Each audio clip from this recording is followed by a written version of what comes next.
Our new neighbors were the picture of suburban normalcy. A husband and wife, John and Mary, always had friendly smiles and kind words for everyone on the street. They waved to the kids at the bus stop, complimented the gardener on his flower choices, and baked cookies with the neighborhood association president. Their house was just like everyone else's on Maple Drive, neat and tidy with a white picket fence. Life was good in our little slice of Americana. However, something was off, something I couldn't quite put my finger on. Every evening as the sun dipped below the horizon, strange things happened. Flickers of purple and green light danced in the silhouettes of their curtains. Whispers drifted from their open windows and muffled sounds echoed from within their home. The whispers were never intelligible, but they seemed important, urgent even.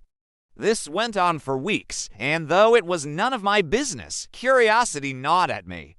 One evening, unable to resist anymore, I peered through their window. What I saw made me gasp. Inside their living room, hidden beneath a shimmering curtain of fairy lights, were two men and a woman I didn't recognize.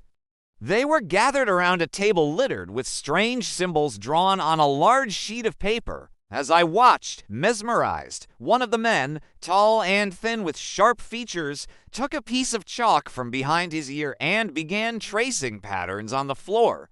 The woman, her face obscured by the shadows, reached out and touched his arm. Then she turned to the other man, her voice a low hiss that sent shivers down my spine. She said something I couldn't quite make out, but the way the man reacted, his eyes widening in alarm, told me everything I needed to know. This was no ordinary meeting. I wanted to call the police, but a strange compulsion held me back.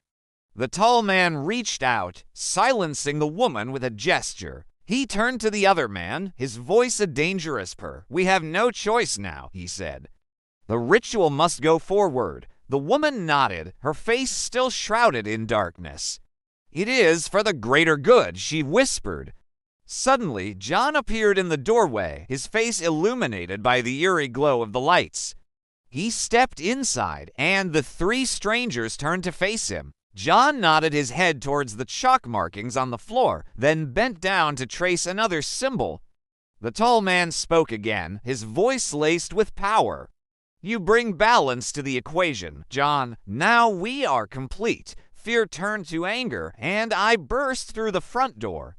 The sight before me was pure madness. Strange symbols covered the floor, and the three strangers were chanting in unison. John and Mary stood in the center of it all, their faces blank, their eyes glazed over with a disturbing lack of emotion. "What have you done to them?" I screamed. The chanting stopped abruptly, and the three strangers turned to face me. Their eyes, glowing in the dim light, were filled with a cold, hard amusement. The tall man took a step forward. "You shouldn't have seen that, little neighbor. Some things are best left unknown." His smile was a flash of white teeth in the darkness.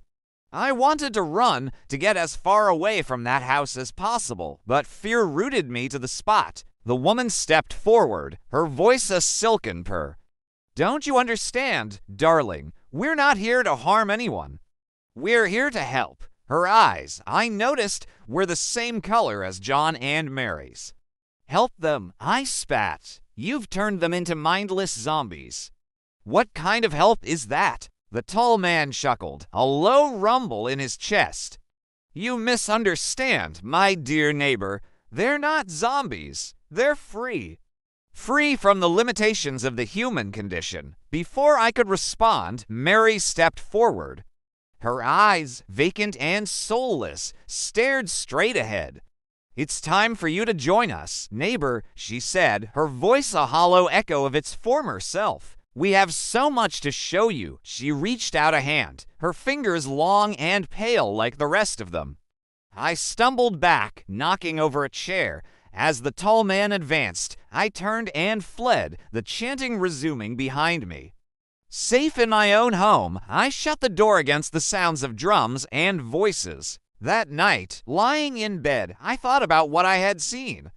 Who were those people? What had they done to my neighbors? And why did they want me to join them? As the first rays of sunlight crept through my curtains, I knew I had to find out the answers. But when I stepped outside, the only thing that greeted me was the sweet smell of cookies and the sound of birdsong. The strange house on Maple Drive looked just like any other, and the friendly faces of my neighbors waved from their lawn. In that moment, I knew I would never get a straight answer. Whatever secrets lay hidden behind their smiling facades, they would take them to their grave. I was left with more questions than answers, forever haunted by the glimpse into a world I didn't want to see. In every neighborhood, secrets lurk behind the most ordinary facades.